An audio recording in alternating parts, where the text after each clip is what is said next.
No more cannabis in Bangkok. New Thailand law to clamp down on marijuana.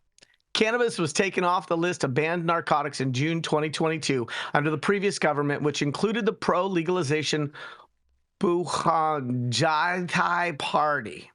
Yes, I butchered the name, but that's what I do. The Thai government will urgently move a bill to ban the recreational use of cannabis, the health minister said on Tuesday after the kingdom decriminalized the drug in 2022.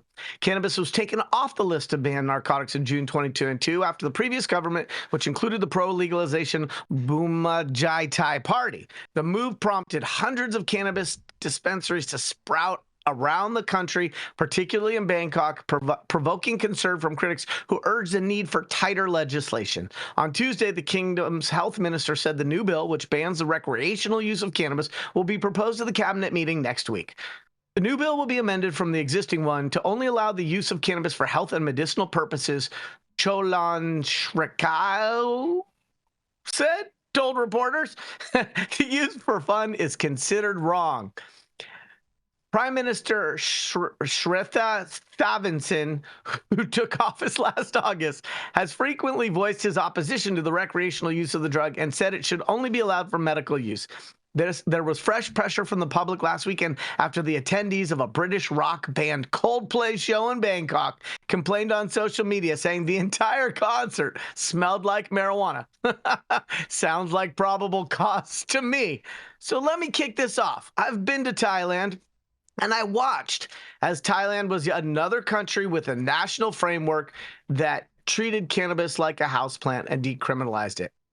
In my opinion, as a non-qualified reporter and commentator here on High at 9 News, I'm seeing the policy pendulum swing back from maybe not enough regulation to now again being overregulated. I'm also seeing this cannabis shaming, right? It's okay for medical use, but not for recreational use, even when the science is not fully in about where cannabis is beneficial and where it helps people, and that conversation and that fine line between wellness and medicine and humans' attempts to create homeostasis for themselves.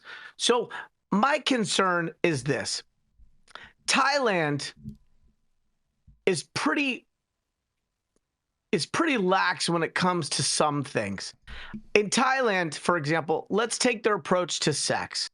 Let's take their approach to sex with people who may not even be over 18. Thailand has a relatively lax approach to the way in which people create pleasure with their bodies with other people. Now, I'm not saying that that's right. But people flock from all over the world to get their groove on in Thailand, and Thailand doesn't seem to have any concerns about it. So, to say that cannabis as recreation is wrong seems awfully narrowly formed. And when you say that it's only for medical, are we once again going to have politicians draw the line on what medical ailments qualify for medical cannabis? Is Crohn's okay, but not chemo? Is AIDS okay, but not Alzheimer's? I'm saddened by this regressive attempt to correct the lack of sensible regulation that wasn't there when they rolled this out a very short period of time ago. This is Yarrow Kubrin, High at 9 News. I'd like to hear what my other panelists have to say. Man, I'd tell you, prices are going up in Thailand when this is going on. You know what I mean? This is great for the market, for the people that are going to be out there getting it, that are willing to risk their freedom in Thailand to secure the bag. They're going to get some paper. Yeah. No, do you want to end up in a Thai prison? What could be worse than that? Well, the food is good, though. Would you be tied down, Todd? Well, do they call it Thai food, or do they just call it food? Right, Jason. I think there's an excellent example of elections have consequences. That's right. Right. Mm-hmm. They elected this guy, and he was anti-cannabis when they elected him, and he's trying to put the genie back into the lamp. Can't do that. It's only going to empower the trap phenomenally, because it is This is like New York just totally shutting down their industry after they let the trap run rampant after a full year. Are you Like, saying straight up, like, are you saying, Rico, that if New York was in the Asia? yeah. Okay. Yeah. Okay. Like, you gonna let everything just go as it is? You gonna let the trap run free the way that it has over the last year and a half in Thailand, and now you just want to shut absolutely everything down? Like, nah, man. Is that how shit works? Yeah. It's going to too much money has been exchanged already. People know the power, the economic power of this plant, and they see the demand that the people have, and it's not just tourists either. It's the local people have such a demand for this that it will persist. Period. And Whereas I behind think closed doors or not. I think the equivalencies that Rico is touching on is both of these markets are already cannabis markets. New York has been a cannabis market for as long as cannabis has been in the United States. And Thailand, with its history and contribution of land-raised strains, Thai stick goes back to before my dad was even playing jazz, okay?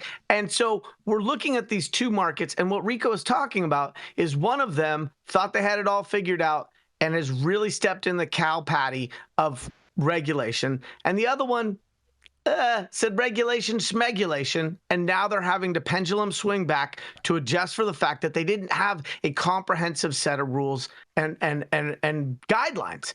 But in either of these cases, there still exists cannabis use, cannabis consumption, cannabis sales, cannabis distribution. And I think what Rigo is saying is at some point, the notion that you can ban something that already exists is asinine. Straight up. Yes. Thank you, Jason, for Jason. Thank you, Yarrow, for translating my word salad there. Yeah, straight up. You can't put the toothpaste back in the tube here. People are going to procure where they procure from, and if this actually goes through, it's going to be from the trap. And as Jason said, prices are about to go up. Prices about to go up. Prices on packs in Thailand about to be Thai going packs. up. Thai packs. Yes, tie those packs up. Man, oh man, this is great news for the trap. This is bad news for all the people that are just out there that are probably going to close down because then we're going to get scared and whatnot of big bad Johnny Law out there in Thailand. But Todd, what do you think? You know, I think that Rico was right when he said elections have consequences. That's right. You know, the people voted for a guy who didn't want to legalize weed. So, do the people really want legalized weed, or was it corruption? Look, we all know there's a demand for cannabis worldwide. The economic impact on local and state and even national economies is obvious, right?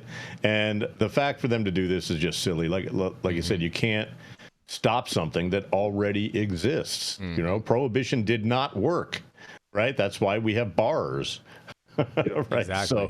So better bars to drink in than bars to be held behind. That's for sure. And on that, maybe they need a bigger prison population, and they want to do their own, Nixon war on drugs.